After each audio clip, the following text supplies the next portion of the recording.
Hi, everyone. Welcome to the deep dive. It's tough staying on top of everything in tech and business, right? So much It noise. really is. Constant updates, new developments everywhere. Well, that's what we're here for, to kind of cut through that and focus on what really matters. We do the sifting for you. Exactly. And today we're digging into the latest Tech Ctrl+Alt+Read newsletter. This is the May 15th, 2025 one, edition number 7. Okay, May 15th, edition 7. Got it. And it is packed, like I said. But there's one huge piece of news that's, well, it's kind of dominating everything right now. Absolutely. You mean the Warren Buffett news, right? That's the one. Berkshire Hathaway. Yeah, announcing he's stepping down as CEO by the end of this year, 2025. I mean, 60 years. 60 years he's been leading that company. It's incredible. Taking it from, what, a textile company? Right. To this $1.16 trillion giant. It's just, wow, an amazing run. Truly the end of an era. He'll stay on as chairman, apparently. Okay, so not completely gone. And Greg Abel is lined up to be the next CEO. Yep. Greg Abel steps in. But you saw the market reaction, right? I did, about a 5.5% drop initially. Yeah, something like that. It just shows how much investors, link the company's value directly to Buffett himself. Definitely. It'll be really interesting to watch how Abel handles things going forward. Big shoes to fill. Huge. Okay, so moving past Berkshire, the rest of the tech world didn't exactly stand still. Huh? No kidding. Let's jump into the startup and VC side. Always a lot of action there. Where's the money flowing? Well, AI continues to be just massive. Sequoia, for instance, they're reported to be leading a $1.5 billion tender offer for Clay. Clay. That's the AI sales automation startup. Exactly. $1.5 billion. That's a huge bet on AI really changing the whole sales process, making it more, proactive. It seems like every week there's another massive AI funding round, like AnySphere. Oh, yeah, AnySphere. They do Cursor, the AI coding tool. Right, and they're reportedly raising $900 million at a $9 billion valuation. $9 billion? Yeah. It's wild. But it signals this belief that AI isn't just helping coders, it's becoming fundamental to how software gets built. Faster cycles, new possibilities. Makes sense, but it's not all AI, right? I saw New Limit got funding too. Right. New Limit, that's Brian Armstrong from Coinbase's age-reversing biotech venture. They pulled in $130 million. So big bets on deep tech, moonshots still happening. Absolutely. And more sort of grounded stuff, too. Phenom Challenger Bank for small businesses got $105 million. General Catalyst led that one. Okay, SMB banking, always relevant. And Mach Industries, defense tech startup, reportedly raised $100 million. Defense tech is definitely heating up. And Supabase, $200 million at a $2 billion valuation. Yeah, Supabase, their whole vibe coding thing seems to be resonating. Focus on developer experience, rapid building. Okay, quite a mix in funding. Let's switch to acquisitions, IPOs, corporate moves. What stood out? Well, the Coinbase deal is pretty huge. Planning to buy 𝗪𝗫. 𝗪𝗫. Yeah. The big Bitcoin and Ether options exchange. The biggest, yeah. For $2.9 billion. That's Coinbase really pushing beyond just spot trading, going hard into derivatives. Right, becoming a more complete crypto financial hub, basically. Exactly. And then you have DoorDash buying Deliveroo. Ah, the European play. Makes sense. That food delivery market is so competitive globally. It really is. Got to grab that international share. What about IPOs? Either Energy didn't have a great start, did it? No, reportedly a bit disappointing. Shares open below what they hoped for. What does that tell us? Market getting pickier? Could be. Maybe more scrutiny on profitability, growth paths, especially in this economic climate. Even well-funded private companies aren't guaranteed a warm welcome on the public markets right now. Yeah, fair point. Okay, other corporate news. OpenAI made some moves, hiring Fidji Simo. Yeah, from Instacart. She's coming in to lead products and operations. And there are reports OpenAI wants to reduce Microsoft's revenue share. Oh, interesting. That feels like OpenAI trying to assert a bit more independence, maybe. Definitely could be. Charting their own course, maybe keeping more of the upside. Could shake things up. And Anthropic, another AI giant. Employee share buyback. At a $61.5 billion valuation. Yeah.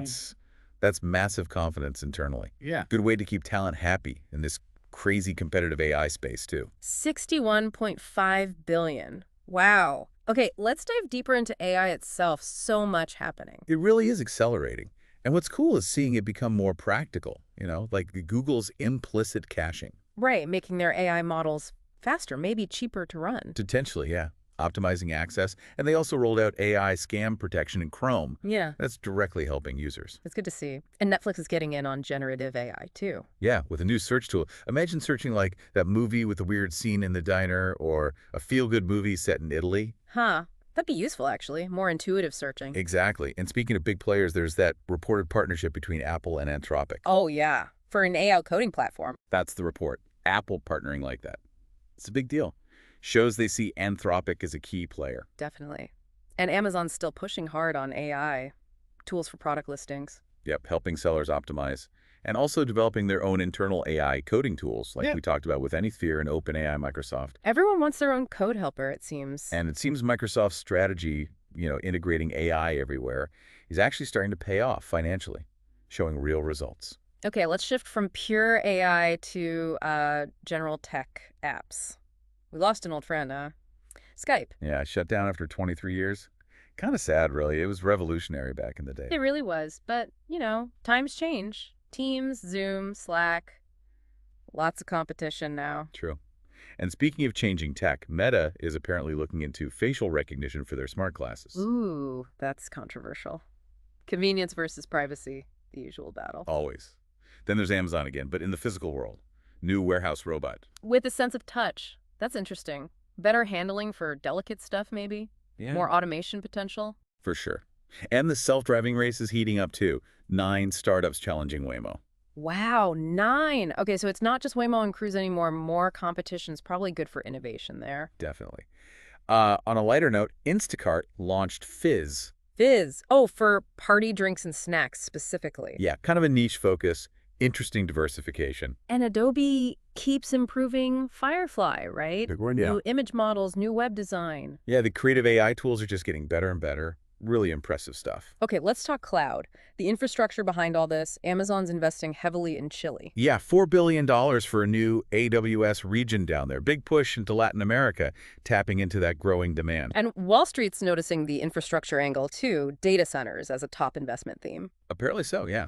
Came up at the Milken conference. The physical backbone of the digital world is becoming a really hot asset class. Makes sense. Even the Pentagon is doubling down on cloud. Yep, a 2-year strategy to expand enterprise cloud use, build more software factories, shows how critical it is, even for national security. But not all cloud players are thriving equally. Cloudflare's up, Rackspace is down. Right. Cloudflare showing strong enterprise growth, but Rackspace had another tough quarter. It's a competitive space you got to keep adapting. And new players are still jumping in? TensorWave? Setting up HQ in Vegas? Yeah, focusing on AMD hardware for their data centers. Interesting specialization. Okay, crucial topic. Security. What's the latest there? Well, the usual patches and vulnerabilities. Android had a May update fixing a free type flaw that was already being used in attacks. Yikes. Got to keep those phones updated. Absolutely. And Cisco had an urgent patch for their wireless controllers. Critical flaw. Needs immediate attention if you run those. Always something. And free drain. What's that? A nasty crypto phishing scam they uncovered. Stole a lot of money. Yeah. Just a reminder to be so careful with crypto links and promises. Definitely. And more data exposures. Raw dating app. Yeah, security lacks exposed user data. Not good. And that scattered spider group is still active, hitting retailers like Marks & Spencer and Co-op. Man, it's a constant battle. Okay, hardware and chips. What's happening there? Interesting stuff in AI training. Fasino got $17.5 million funding. Their angle is training models on cheaper gaming GPUs. Oh, okay.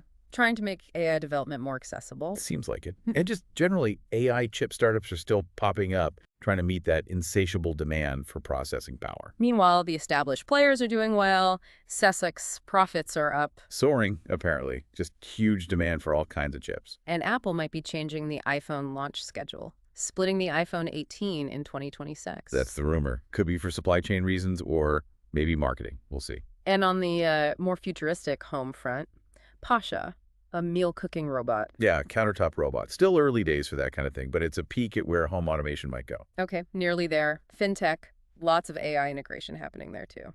Definitely. Stripe rolled out its own AI foundational model just for payments, and they're tightening their partnership with NVIDIA. AI is getting baked right into the financial plumbing. Makes sense. And Employer.com bought MainStreet.com. Yeah, consolidating in that space, broadening their offerings. And Klarna, Interesting move there. Bringing back human customer service roles. Yeah, kind of goes against the grain, right? Yeah.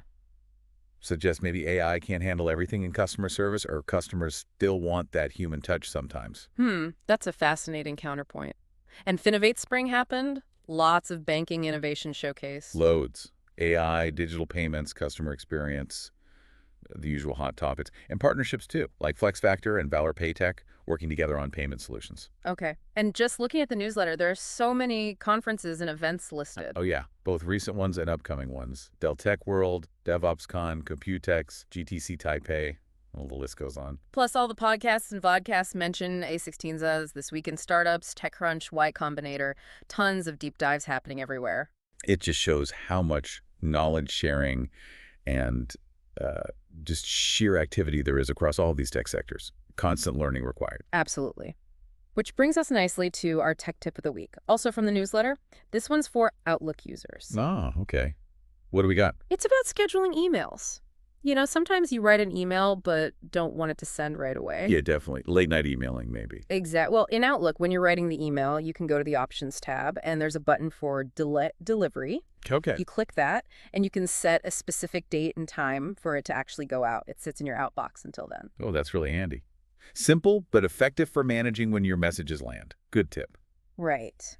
Okay, well, that wraps up our deep dive into this edition of Tech Ctrl+Alt+Read. We covered a lot. We really did. From Buffett stepping down at Berkshire, which is huge, Huh. all the way through AI funding, acquisitions, cloud, security, the works. Our goal, like always, is just to give you that shortcut, you know, the key insights without you having to wade through everything yourself. Hope it helps you stay informed in this incredibly fast-moving world. So, as you think about all this, maybe consider how interconnected it all is. Buffett's departure, the rise of AI, the infrastructure build-out.